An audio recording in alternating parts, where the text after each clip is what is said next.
তো গাইস আজকে আমি তোমাদের এমনই একটা ভিডিও দেখাবো। এই ভিডিওটা তোমরা আগে দেখো, তারপরে এই ভিডিও নিয়ে কিছু বক্তব্য আমি দেবো। ভাই অবশ্যই তোমাদের আগে এই ভিডিওটা দেখতে হবে। চলো ভাই দেরি না করে আমি দুজনে মিলে ভিডিওটা দেখে ফেলি।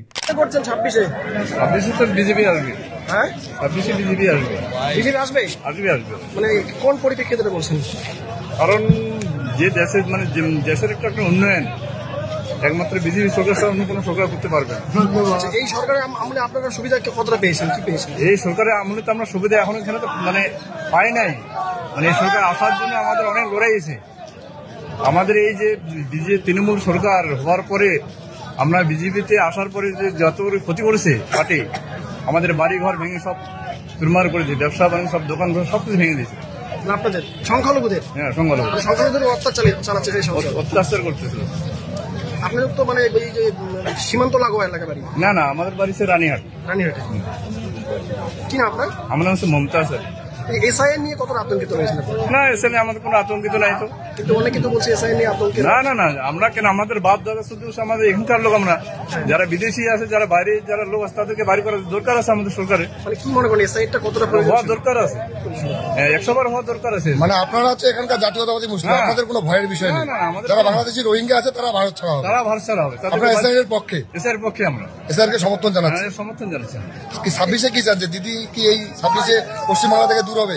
দিদি এবার যাবে দিদি, কারণ দিদি যত ভোট যে চোরাই ভোট গুলো আছে, যত বিদেশি ভোট গুলো সব দিদি একটাই ভোট নিয়ে তো দিদি ধরে আছে। কিন্তু দিদি তো বারবার বলছে যে সংখ্যালঘু সমাজের মানুষরা নাকি তাকেই ভোট দেবে এককভাবে। না, দিদি যতই বলুক না কেন, দিদি এতদিন আমাদেরকে মুসলমানদেরকে ধোকা দিয়ে রাখছিল। আর ধোকার ফলে রাখার পরে এতদিন সমাজ আমরা সব কিছু বুঝতে পেরেছি। এই দীর্ঘদিন যত দিদি আমাদের এমন একটা ধোকার মধ্যে রাখছে, আমাদের লড়াই করে আমাদেরকে ধ্বংস পথে ফেলে দিয়েছে। উনি তো আপনাদের বলেছেন আপনারা নাকি উনার দুধেলে গাই। ওই তো উনি তো এই দুধের গায়ে বলে আমাদেরকে ধ্বংসের পথে ফেলে দিয়েছে। আমরা বুঝতে পেরেছি যে দিদি আমাদেরকে ধ্বংসের পথে ফেলছে। সংখ্যালঘু সমাজের আপনারা যারা মানুষ আছেন, আপনারা কি চাচ্ছেন? আমরা চাইছি বিজেপি সরকার আসুক, দেশে উন্নয়ন হোক। আমরা সবাই হিন্দু মুসলিম সবাই আমরা ভাই, আমরা একই জায়গায় মিলিত আছি। যত সম্প্রদায় সৃষ্টি করছে দিদি করতেছে তৃণমূল সরকার। তো আপনারা দেখতে পাচ্ছেন আজকে কিন্তু সংকল্প সভা করতে চলে আসছেন আমাদের রাজ্যের বিরোধী দলনেতা শুভেন্দু অধিকারী মহাশয়। সে উত্তেজিত মানুষের জাতি ধর্ম নির্বিশেষে কিন্তু এখানে মানুষ একত্রিত হয়েছে। সংখ্যালঘু সমাজের মানুষেরাও কিন্তু এখানে একত্রিত ভাবে কাঁধে কাঁধ মিলিয়ে কিন্তু ওরা চাচ্ছে যে পশ্চিমবাংলার থেকে এবারে কিন্তু তৃণমূল সরকারকে বিসর্জন করবেই। ভাই এটা কি দেখছি 26-এ ভোটের আগে? ভাবা যায় এটা কি দেখছি? আমি তো ভাই জাস্ট অবাক। আমি জাস্ট অবাক। আমি ভাবছি কারা বলছে 26-এ বিজেপি আসবে। ভাই এটা অ্যাকচুয়ালি একটা কথা বলি যে আমাদের রাজ্যের মতন জায়গায় বর্তমানে কাদেরকে দুধেল গাই বলা হয় নিশ্চয়ই সেটা তোমরা নিশ্চয়ই জানো। এটা তো আর অস্বীকার করার কোনো জায়গা নেই যে আমাদের রাজ্যের মতন জায়গায় কাদেরকে বর্তমান সরকার যে দুধেল গাই বলে। নিশ্চয়ই তোমরা জানো কাদেরকে বলে। হ্যাঁ, আমরাও কিন্তু জানি যে আমাদের রাজ্যে বর্তমান সরকার দুধেল গাই কাদেরকে বলে। নিশ্চয়ই তোমরা দেখে বুঝতে পারছো। তবে ভাই আমার একটাই প্রশ্ন, তাহলে কি সরকারের থেকে পিছপা হচ্ছে সংখ্যালঘু সম্প্রদায়ের মানুষরা?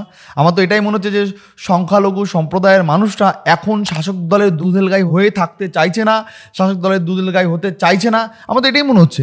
কারণ এই ভিডিও কিন্তু একটা বিস্ফোরক বার্তা দিচ্ছে এক মুসলিম সম্প্রদায়ের লোক।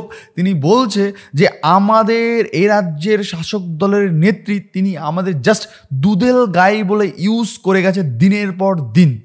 ভাবতে পারো, তিনি আমাদের দুধেল গাই বলে ইউজ করে গেছে দিনের পর দিন, অথচ আমাদের কোনো উন্নয়ন করেনি। আমাদের শুধু করিয়েছে দাঙ্গা, আমাদের করিয়েছে শুধু মার, আমাদের করিয়েছে শুধু ঝামেলা সৃষ্টি করেছে সম্প্রদায়ের মধ্যে, হিন্দু মুসলিমের মধ্যে বিচ্ছেদ লাগানোর চেষ্টা করেছে। সত্যিই কি এটা করেছে বাংলার শাসক দল? তোমাদের কাছে রয়ে গেল আমার এই প্রশ্নটা, সত্যিই কি এটা করেছে? আর যদি সত্যি এটা করে থাকে তাহলে এনার কথা কতটা সত্য কতটা মিথ্যা সেটা তোমরা অবশ্যই জানাবে। আজকে এই সংখ্যালঘু সম্প্রদায়ের মানুষরা কাহার সমাবেশে গেছে জানো তোমরা? এই সংখ্যালঘু সম্প্রদায়ের মানুষরা শুভেন্দু অধিকারীকে স্বাগতম করতে তার সমাবেশে গেছে। ভাই ভাবতেই জানি কেন একটা অবাক লাগে ভাই, অবাক কাণ্ড, অবাক করার দৃশ্যই লাগছে। আমার কিন্তু একই জিনিস মনে হয় ভাই, রিয়েলি অবাক করার মতন ব্যাপার লাগে, যেহেতু সংখ্যালঘু সম্প্রদায়ের মানুষ বাংলার মতন জায়গায় দাঁড়িয়ে বিজেপিকে চাচ্ছে। ভাই এটা হাস্যকর হলো সত্য ভাই, এটা হাস্যকর হলো সত্য। আমার তো ভাই হাস্যকর মনে হচ্ছে বিষয়টা, রিয়েলি আমার হাস্যকর বিষয় মনে হচ্ছে। তারা বলছে যে আমরা এই রাজ্যে বিজেপিকে চাই, কেন মমতা বাংলার সরকার আমাদেরকে ঠকিয়েছে, আমাদের দিনের পর দিন ভুল বুঝিয়েছে, আমাদের ভুল বুঝিয়ে আমাদের ভোটগুলোকে শুধুমাত্র ক্যাপচার করে গেছে, আর আমাদের ভুল বার্তা দিয়ে গেছে, আমাদের মধ্যে বিভেদ দাঙ্গা লাগানোর চেষ্টা করেছে। এই তৃণমূলের শাসক দল, তাদের একটা ভোট ব্যাংক ছিল ওই মুসলিম সম্প্রদায়ের মানুষরা, যে বিভৎস পরিমাণে তাদের একটা ভোট ব্যাংক ছিল। কি ভোট ব্যাংক? তারা জানে যে মুসলিম মানেই তৃণমূল, তৃণমূল মানেই মুসলিম। একটা কথা বলেছিল না লোকটা, কংগ্রেস মানেই মুসলিম, মুসলিম মানেই কংগ্রেস। ঠিক আমাদের বাংলার মতন জায়গায় দাঁড়িয়ে এই বার্তাটুকু এখন অব্দি কেউ দেয়নি। তবে হুমায়ুন কবির কিন্তু মাঝে সাঝে খুব সুন্দর সুন্দর বার্তা দিয়ে থাকে। আমরা আছি 70%, আমরা 30%, একদম ভাসিয়ে দেবো ভাই, ভাসিয়ে দেবো, এরকম বলে কি হুমায়ুন কবির। তো এর মাঝে মাঝে এদের কিছু কিছু বার্তা, গরম করা রাজ্যকে গরম করা বার্তা, আর এরা জানে যে এদের বার্তায় কিছু উগ্রপন্থী হিন্দু, কিছু উগ্রপন্থী মুসলিম এদের বার্তায় নাচানাচি করে।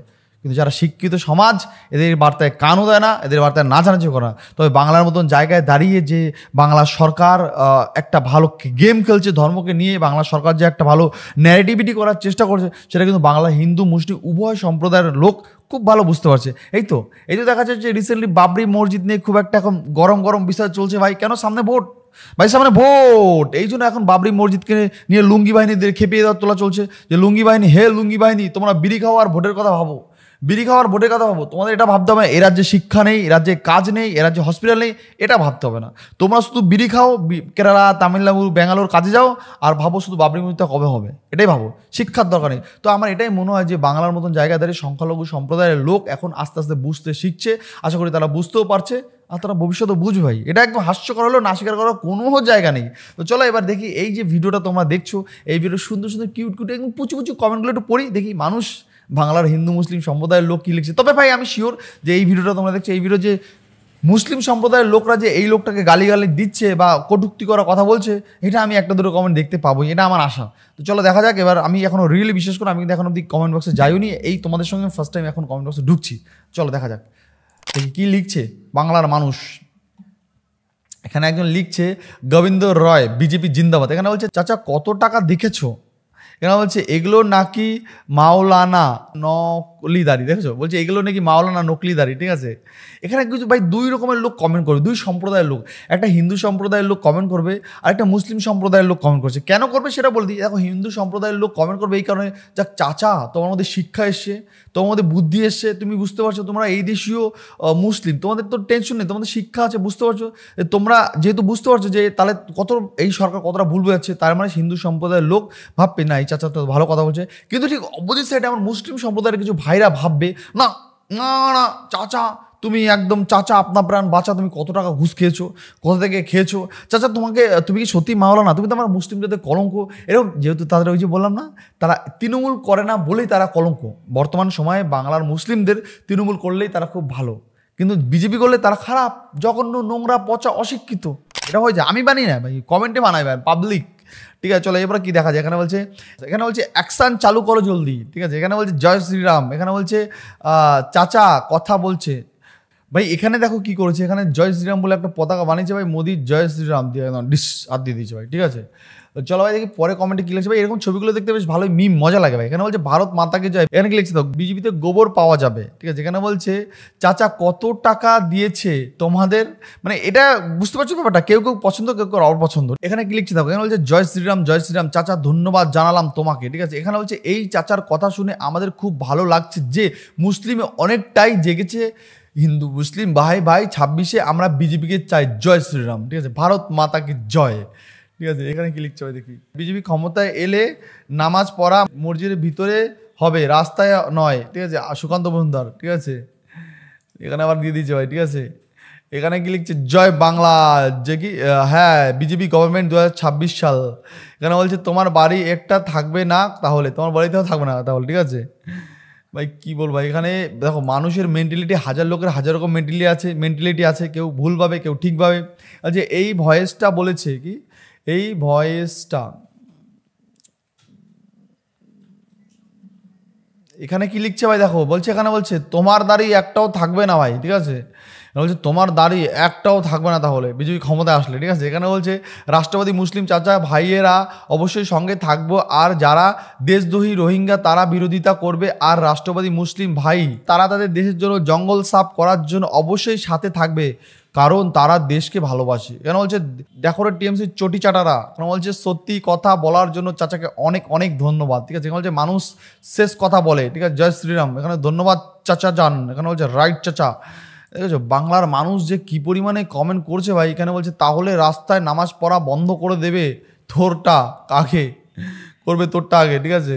বলছে এই দাড়ি ধরে মার খাইনি তাই লাভালাভি করছে ভাই, কি বল, জয় হিন্দ জয় শ্রীরাম। বলছে এই চাচা রাষ্ট্রবাদী মুসলমান। দেখেছো এই রাজ্যে বর্তমানে দুই রকমের মানুষ বাস করে, একটা হলো মানে ভালো, একটা মন্দ। যারা এই চাচার বক্তব্য অনেকের ভালো লাগবে না তারা চাচার শত্রু, চাচার বক্তব্য যাদের ভালো লাগবে তারা মিত্র, মানে বুঝতে পারছো ব্যাপারটা। মানে যেসব কিছু কিছু মুসলিম ভাই যারা টিএমসি পন্থী, যারা টিএমসি করে তারা এই চাচাকে এখন দেখতেই পারবে না, চাচাকে নোংরা কথা বলবে। আর যারা বিজেপি করে, যারা একদম শিক্ষিত সম্প্রদায়ের লোক, আমার মনে হয় তারা চাচাকে বলবে হ্যাঁ চাচা গুড বাই, ভালো কথা বলেছো, শিক্ষিত কথা বলেছো। এই রাজ্যে হসপিটালে কি দূর অবস্থা, এগুলো নিয়ে কখনো কথা বলে এই রাজ্যের সরকার, এই রাজ্যের নেতারা? বলে না ভাই, আমি জানি না কেন বলে না। যাক বন্ধুরা, তোমরা জানাবে যে এই ভিডিও নিয়ে তোমাদের কি মতামত, তোমাদের মূল্যবান বক্তব্য অবশ্যই তোমরা কমেন্ট বক্সে জানিয়ে যেও ভাই, না জানিয়ে যেও না ভাই, ঠিক আছে। নেক্সট আবার দেখার জন্য কোনো ভিডিও, অন্য কোনো পর্ব আজকে শেষ করছি। ভাই বন্ধুরা, ভালো থেকো, সাবধান থেকো, সেফ থেকো।